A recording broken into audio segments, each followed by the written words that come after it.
புதுச்சேரியில் உள்ள ஆதிதிராவிடர் மாணவிகள் விடுதியில் காரைக்காலைச் சேர்ந்த சுமார் 100க்கும் மேற்பட்ட மாணவிகள் தங்கி பல்வேறு கல்லூரிகளில் படித்து வருகின்றனர். மாணவிகளை ஊழியர்கள் மிகவும் தரக்குறைவான வார்த்தையை பயன்படுத்தி திட்டுவதாக குற்றம் சாட்டியுள்ளனர். இதுகுறித்து நடவடிக்கை மேற்கொள்ள மாவட்ட ஆட்சியரிடம் மனு அளித்துள்ளனர். இதுகுறித்து மாணவிகள் அளித்த புகாரில், நாங்கள் ஆதிதிராவிடர் பெண்கள் விடுதியில் தங்கியிருக்கிறோம். இந்நிலையில் எங்களுக்கு கீழ்கண்ட பிரச்சினைகள் உள்ளன. எங்களின் பெற்றோர்களை விடுதி காப்பாளரும் விடுதி ஊழியர்களும் அவமரியாதையாக நடத்துகின்றனர்.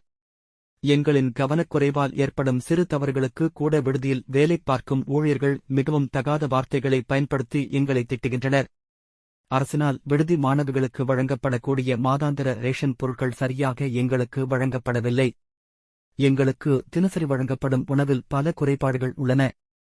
இரவு நேரங்களில் எங்களுக்கு ஒரு அவசரநிலை ஏற்பட்டால் கூட எங்களை மருத்துவமனைக்கு அழைத்து செல்லக்கூட இங்கு ஊழியர்கள் இல்லை. இதனால் இரவில் எங்களுக்கு போதுமான பாதுகாப்பு இல்லை.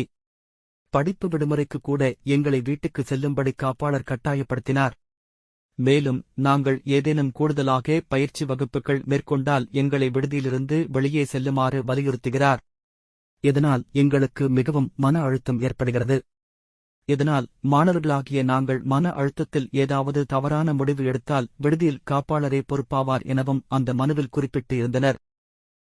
தங்கி படிக்கிறேன்னா அங்கே ஏடி வெல்ஃபேர் ஹாஸ்டலில் நான் தங்கி படிச்சுட்டு இருக்கேன். அங்கே 200க்கு மேலே பிள்ளைங்க தங்கி படிச்சுட்டு இருக்காங்க. அங்கே எங்களுக்கான தேவைகள்லாம் நாங்கள் கேட்க போனோம்னா ஹாஸ்டலில் வார்டன் என்ன சொல்கிறாங்கன்னா, நீங்கள் 200 கொடுத்துட்டு ஓசியில் தங்கி படிக்கிறீங்க, தஞ்சை அடைஞ்சிருக்கீங்க அப்படிங்கிற வார்த்தையெல்லாம் யூஸ் பண்ணி பேசுகிறாங்க. இதை பேரண்ட்ஸ் கேட்க போனாங்கன்னா பேரண்ட்ஸ்க்குலாம் மரியாதை கொடுக்க மாட்டாங்க. எங்களோட தேவைகளை நாங்கள் கேட்குறதே எங்களுக்குலாம் செஞ்சு தர மாட்டாங்க. இது எல்லா டிபார்ட்மெண்ட்லேயும் நாங்கள் போய் சொல்லியிருக்கோம். இப்போ கலெக்டர்கிட்டையும் நாங்கள் இதை பற்றி மனு கொடுத்துருக்கோம். எங்களுக்கு நாங்கள் கேட்டிருக்க எல்லா விஷயமே எங்களுக்கு செஞ்சு தரணும். நாங்கள் என்னென்ன விஷயம்லாம் எங்களுக்கு அரசாங்கத்தால் எங்களுக்கு கொடுக்க வேண்டிய ரேஷன்ஸ் எல்லாமே எங்களுக்கு கிடைக்கணும். எங்களுக்கு கிடைக்க வேண்டிய மரியாதைகள்லாம் எங்களுக்கு கிடைக்கணும். காரைக்காலேருந்து இப்போ நாங்கள் அங்கே போய் படிக்கிறோம்னா எங்களுக்கு தான் ஃபஸ்ட்டு ப்ரியாரிட்டி கொடுத்து நாங்கள் என்னென்னலாம் கேட்குறோமோ அதெல்லாம் எங்களுக்கு செஞ்சு தரணும்.